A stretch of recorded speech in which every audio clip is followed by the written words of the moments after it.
Welcome, here I've got XIAOMI Mi 8 Lite and I'm gonna show you how to change aspect ratio in the camera app at this device. So at first we have to tap on the camera button to open it, and for now we are in the standard photo mode. From here let's go to the right corner. When we pick this button we get access to more options about the camera we can manage.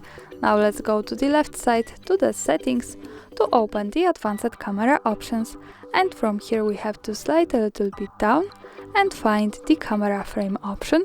When we tap here we can decide to stay on 4:3 or change it to 16:9.